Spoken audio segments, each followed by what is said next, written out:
السلام علیکم ورحمۃ اللہ وبرکاتہ۔ رمضان المبارک 2026۔ آج اس سلسلے کا تیسرا بیان ہے۔ کتاب کا نام ہے سؤال القبر، رحلۃ الی العالم الآخر۔ مصنف ہیں امام محمد بن احمد طوسی الغزالی۔ بیان نمبر 1 میں امام غزالی رحمہ اللہ تعالیٰ کا ایک مختصر تعارف تھا۔ اس کے بعد جو کل بیان تھا یعنی بیان نمبر 2، اس میں موت کو کثرت کے ساتھ یاد کرنے کی ترغیب کے حوالے سے گفتگو ہوئی۔ یہ امام غزالی رحمہ اللہ تعالیٰ کی اس کتاب کا پہلا سبق تھا، اور مختصراً اس میں نے یہ عرض کیا کہ امام غزالی رحمہ اللہ تعالیٰ نے اس پہلے سبق میں یہ تحریر فرمایا کہ موت کو یاد کرنے کے اعتبار سے لوگوں کی 3 قسمیں ہیں۔ ایک تو وہ لوگ ہیں کہ جو موت کو بالکل یاد نہیں کرتے، اور اگر یاد کرتے بھی ہیں تو صرف اپنی دنیا کے ایک دن چلے جانے پر افسوس کرتے ہیں اور موت کی مذمت بھی کرتے ہیں۔ لہٰذا اس طریقے سے موت کو یاد کرنا جو ہے وہ ایسے لوگوں کو اللہ تعالیٰ سے مزید دور کر دیتا ہے۔ دوسرے وہ لوگ ہیں جو کہ نئی انہوں نے توبہ کی ہوتی ہے، وہ اپنے اعمال کو درست کرنے، ان کی اصلاح پر لگے ہوتے ہیں۔ یہ لوگ موت کو بہت یاد کرتے ہیں لیکن اللہ تعالیٰ سے ملاقات نہیں کرنا چاہتے، یعنی موت نہیں چاہتے۔ موت کو یاد کرتے ہیں لیکن موت سے گھبراتے ہیں، اور اس کی وجہ یہ ہے کہ یہ سمجھتے ہیں کہ موت کے لیے جو ان کی تیاری ہونی چاہیے تھی وہ نہیں ابھی ہوئی، اور آخرت میں وہ مصائب کا شکار ہو جائیں گے۔ جو اللہ تعالیٰ کی اطاعت کا حق تھا وہ پورا نہیں کیا، اور اب پچھتا رہے ہیں، اور توبہ بھی کی ہے۔ موت کو یاد کرتے ہیں لیکن موت کو پسند نہیں کرتے۔ وجہ اس کی یہ ہے۔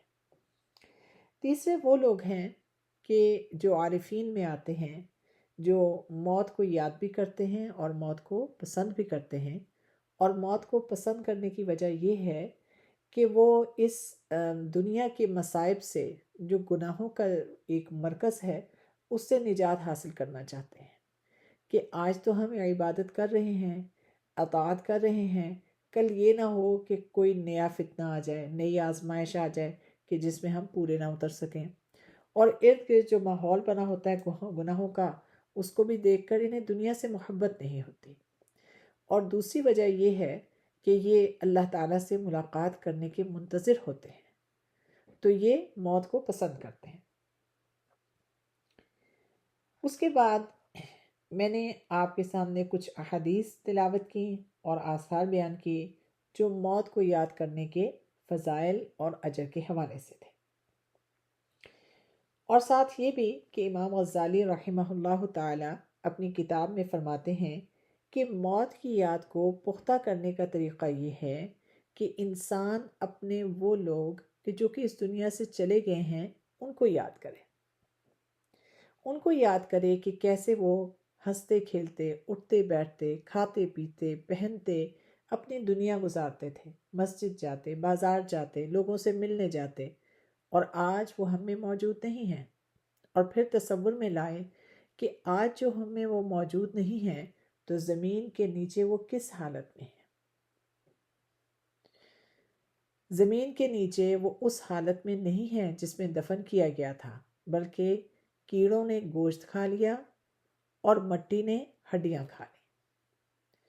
تو انسان جو ہے وہ اس کے بعد اس کے اجزاء وغیرہ سب ختم ہو چکے۔ اس پوری چیز کو اگر انسان غور کرے، سوچے اس کے بارے میں، تو کیا ہے کہ موت کو وہ کثرت سے یاد کرے گا۔ جیسا کہ میں نے کل عرض کیا تھا، اور امام غزالی رحمہ اللہ تعالی اپنی کتاب میں بھی تحریر فرماتے ہیں کہ بہت سارے لوگ موت کو یاد کرتے ہیں لیکن دل سے یاد نہیں کرتے، دل ان کا غافل ہوتا ہے۔ یہ چیز سمجھنا بہت آسان ہے کہ دیکھیے نماز پڑھی جا رہی ہے لیکن دل نماز کی طرف نہیں ہے، دھیان کسی اور طرف ہے۔ اسی طرح موت کا ذکر تو کر رہے ہیں لیکن دل غافل ہے۔ تو موت کو اس طرح یاد کرنا چاہیے کہ اپنے آپ کو ذہنی طور پہ اور ذرا فارغ کر کے اس کے بعد غور کرو کہ موت کیا ہے اور اپنی موت کو یاد کرو۔ آپ صلی اللہ علیہ وسلم نے فرمایا کہ جو موت کو 20 مرتبہ یاد کرے گا اسے قیامت کے دن شہداء کے ساتھ اٹھایا جائے گا۔ یہ کتنا بڑا ایک انعام ہے، ایک فضیلت ہے اس شخص کے لیے کہ جو موت کو کثرت سے یاد کرے۔ اللہم ہون علینا سکرات الموت، اے اللہ ہم پر موت کو، اس کی سختی کو آسان فرما دے۔ امام غزالی رحمہ اللہ تعالی کی اس کتاب میں جو دوسرا باب ہے اس کا موضوع ہے امیدوں کو طویل کرنا، امیدوں کو مختصر رکھنے کے فضائل، امیدوں کے طویل ہونے کے اسباب اور علاج کا طریقہ۔ یہ بڑا اہم باب ہے۔ انسان موت کو اس لیے یاد نہیں کرتا کہ اسے دنیا سے اپنی فرصت ہی نہیں ملتی۔ دنیا سے فرصت ملے گی تو قبر اور آخرت کا سوچے گا۔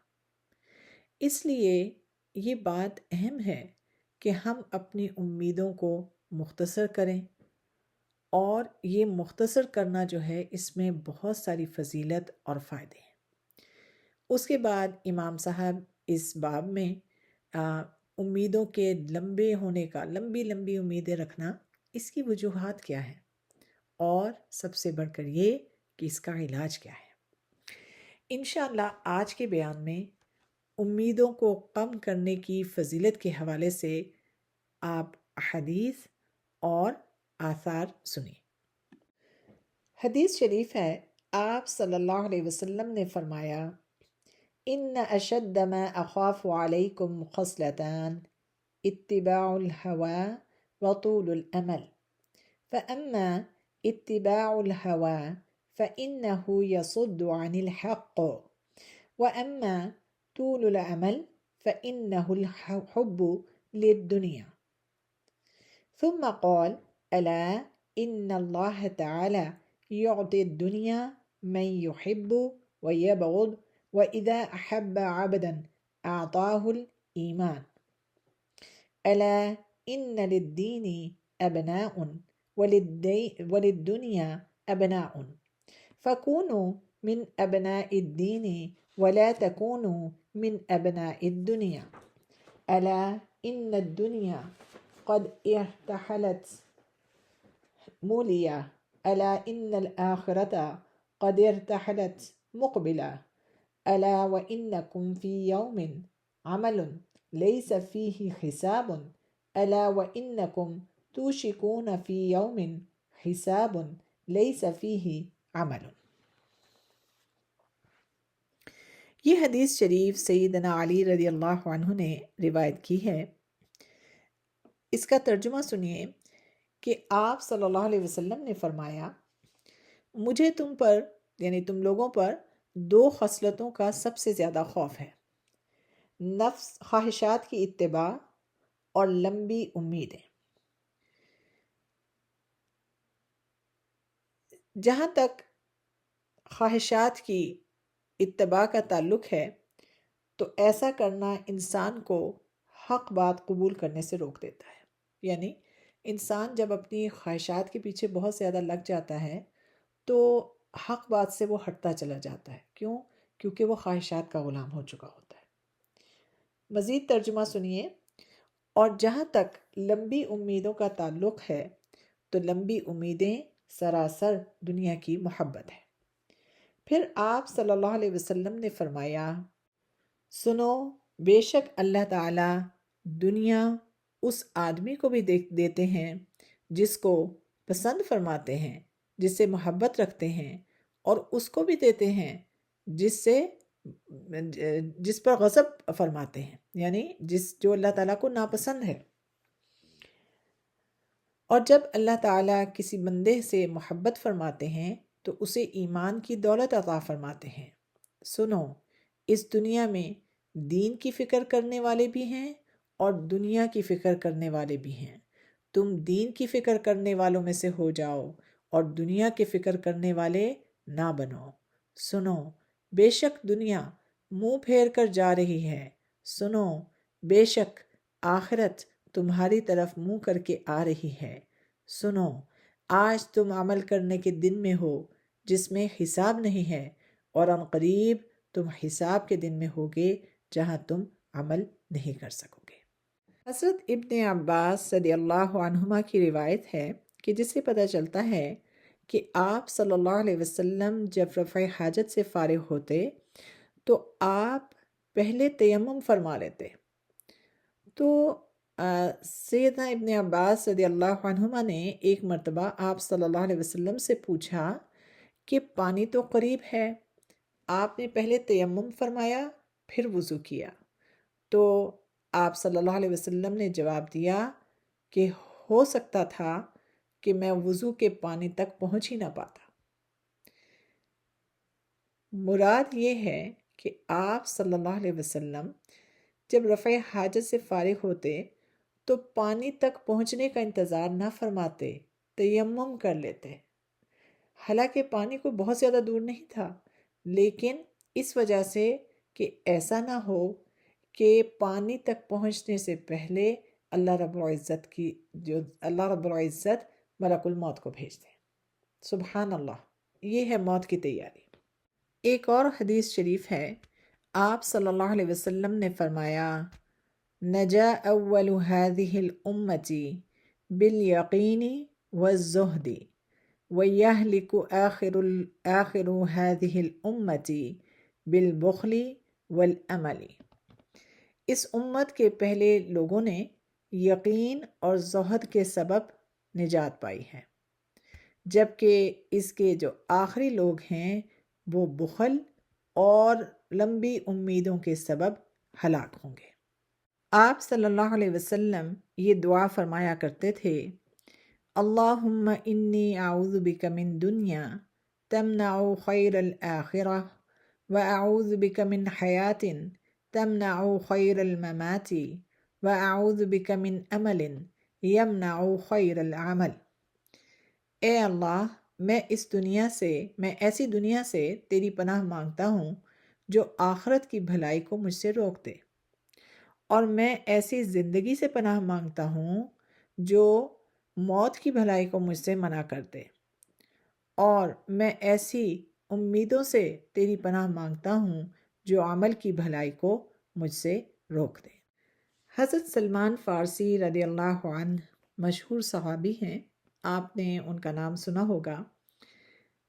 ان کا یہ قول سنیے، ثلاث اعجبتنی حتی اضحکتنی، مؤمل الدنیا والموت یطلبه، وغافل وليس يغفل عنه، وضاحك ملء فيه ولا يدري أساخط رب العالمين عليه أم راض، وثلاث أحزنتني حتى أبكتني، فراق الأحبة محمد وحزبه، وحول المطلع، والوقوف بين يدي الله، ولا أدري إلى الجنة يؤمر بي أو إلى النار۔ ترجمہ سنیے، حضرت سلمان فارسی رضی اللہ عنہ فرماتے ہیں کہ مجھے 3 آدمیوں نے تعجب میں ڈالا، حتیٰ کہ مجھے ہنسا دیا ہے۔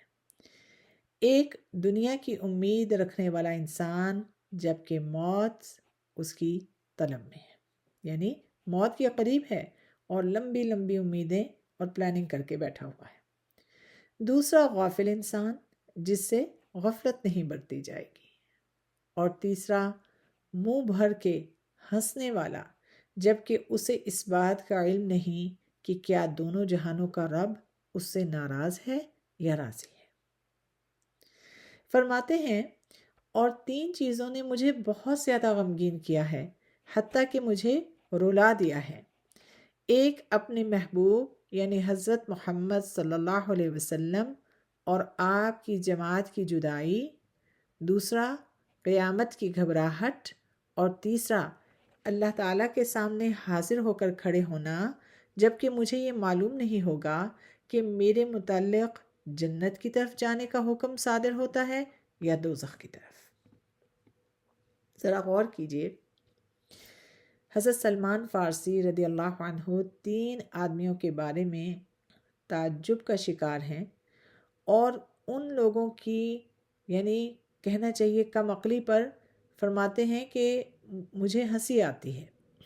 ایک یہ کہ موت انسان کی تلاش میں ہوتی ہے اور وہ ڈھیر امیدیں ڈھیر پلاننگ کر کے بیٹھا ہوتا ہے۔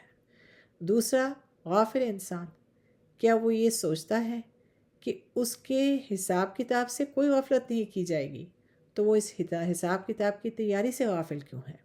تیسرا، وہ جو لوگ بیٹھے ہوئے محفلوں میں منہ کھول کھول کر ہنس رہے ہیں، کیا انہیں اس بات کا اندازہ ہے کہ آگے حساب کتاب ہے؟ وہ منہ کھول کے بے فکری سے کہکہے لگا رہے ہیں محفلوں میں، تو کیا انہیں اس بات کا علم ہے کہ کیا اللہ رب العزت ان سے راضی ہیں یا ناراض ہیں؟ پھر فرمایا ہے کہ 3 چیزیں ہیں کہ جنہوں نے غمگین کیا یہاں تک کہ رلا دیا۔ ایک تو یہ کہ آپ صلی اللہ علیہ وسلم اور صحابہ کرام کی جدائی۔ دوسرا، قیامت کی گھبراہٹ، وہ دن کیسا ہوگا، اس میں حساب کتاب ہے۔ اور تیسرا، اللہ تعالیٰ کے سامنے پیشی، ہمیں نہیں پتہ کہ اس وقت ہمارے کیا فیصلے ہونے والے ہیں۔ آپ نے حضرت عمر بن عبدالعزیز رحمہ اللہ تعالیٰ کا نام سنا ہوگا۔ یہ بہت مشہور خلیفہ ہیں اور سیدنا عمر بن خطاب رضی اللہ عنہ کے نواسے ہیں۔ ان کی حکومتی معاملات میں سمجھ بوجھ اور دین کے معاملے میں احتیاط اور لگاؤ اور تقوی تاریخ کا حصہ ہے۔ یہاں پر وقت کی کمی کی وجہ سے صرف اردو میں ان کے ایک خطبے کا اقتباس آپ کے سامنے رکھتی ہوں۔